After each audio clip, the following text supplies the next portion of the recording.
উত্তরাঞ্চলের একটি ছোট্ট গ্রাম কোমলনগর। সেই গ্রামেরই এক কোণে করিম ও তার ছোট্ট পরিবারের বসবাস।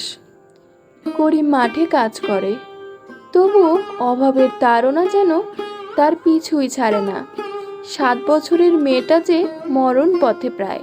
নীলিমা, আজকে গ্রামে হাট বসেছে। গোয়ালন্দের দিক থেকে নাকি অনেক ব্যবসায়ীরা এসেছেন, তাই বাজারের দিকে চললুম। তোর কি কিছু লাগবে মা? আমাকে বলতে পারিস।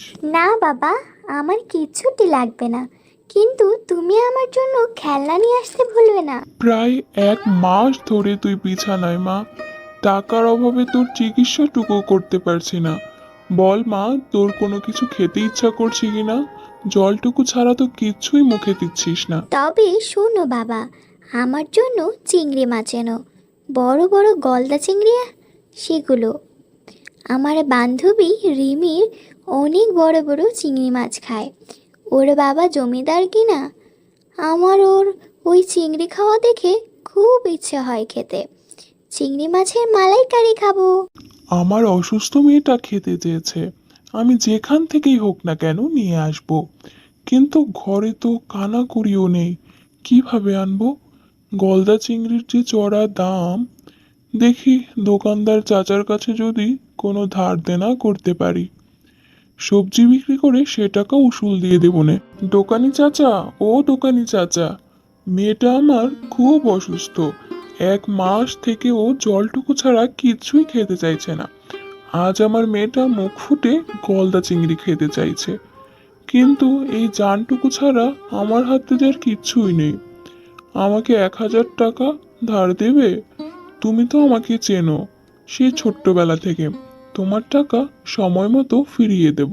যাও যাও, গরিবের আবার শখ কত। মেয়েকে বলো জিভ সামলাতে। আমার কাছে কোনো টাকা পয়সা নেই, অন্য পথ ধরো বাছা, যাও যাও, এখান থেকে যাও, বেচা কেনা করতে হবে আমার। আমার অসুস্থ মেয়েটা মুখ ফুটে খেতে চাইলো, খুব অসহায় মনে হচ্ছে নিজেকে। বারবার ফসল চাষ করেও কোনো ফসল হচ্ছে না, হায় কি দুর্ভাগ্য আমার। এই ভেবে দুঃখ ভরা মন নিয়ে বাড়ি ফিরে এলো করিম। কি গো, চিংড়ি কিনতে পারলে? মেয়েটা তখন থেকে বলেই যাচ্ছে বাবা কি চিংড়ি নিয়ে ফিরেছে।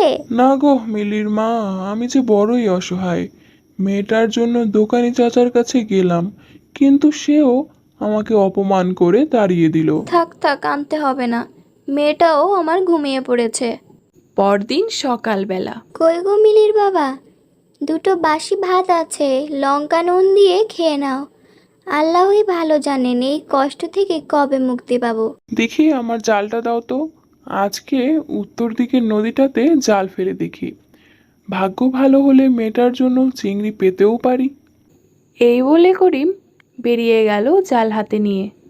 দেখি জালটুকু ফেলে কি মাছ ওঠে। ঘন্টাখানেক থেকে জাল ফেলছি, হায় ভাগ্য, আমার দুর্ভাগ্য। এই বলে করিম হাউমাউ করে কাঁদতে থাকলো।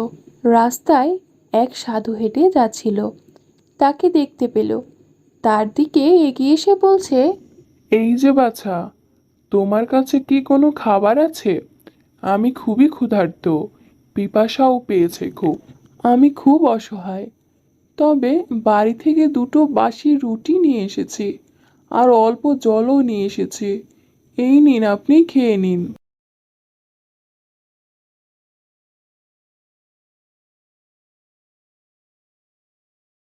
তুমি তো খুব দয়ালু, তোমার মনের সকল ইচ্ছা পূরণ হবে। আল্লাহ তোমাকে তোমার সকল অপূর্ণ ইচ্ছা পূরণ করে দিবে। এরপর করিম বাড়ি ফিরে এলো।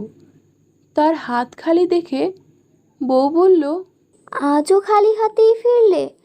মেয়েটা আমার আরও দুর্বল হয়ে পড়েছে, কথাও বলতে পারছে না একদমই। এ কি, এই অসময়ে বৃষ্টি হচ্ছে? চলো তো বাইরে যেয়ে দেখি। একই কাণ্ড, এদিকে চিংড়ি মাছের বৃষ্টি হচ্ছে।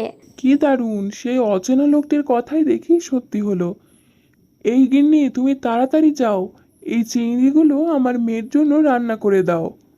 এত চিংড়ি কিভাবে যে খাবো আমরা? এত চিংড়ি তো আমরা খেতে পারবো না। তুমি এক কাজ করো, এগুলো বাজারে নিয়ে বিক্রি করে দাও, তাহলে দুটো পয়সাও পাবো, আর চাল কিনতে পারবো। ঠিকই বলেছ গিন্নি, এগুলোকে বিক্রি করলে কিছু বাড়তি পয়সাও পাবো, আমাদের এই অসুস্থ মেয়েটাকেও চিকিৎসা করতে পারবো। এইভাবেই প্রতিদিন একবেলা করে চিংড়ি মাছের বৃষ্টি হতো করিমদের উঠানে, আর সেই চিংড়িগুলো সে বিক্রি করতে লাগলো। তারপরই করিম ধীরে ধীরে বড়লোক হয়ে গেল। সেই চিংড়ি মাছ খেয়ে করিমের মেয়েও সুস্থ হয়ে গেল।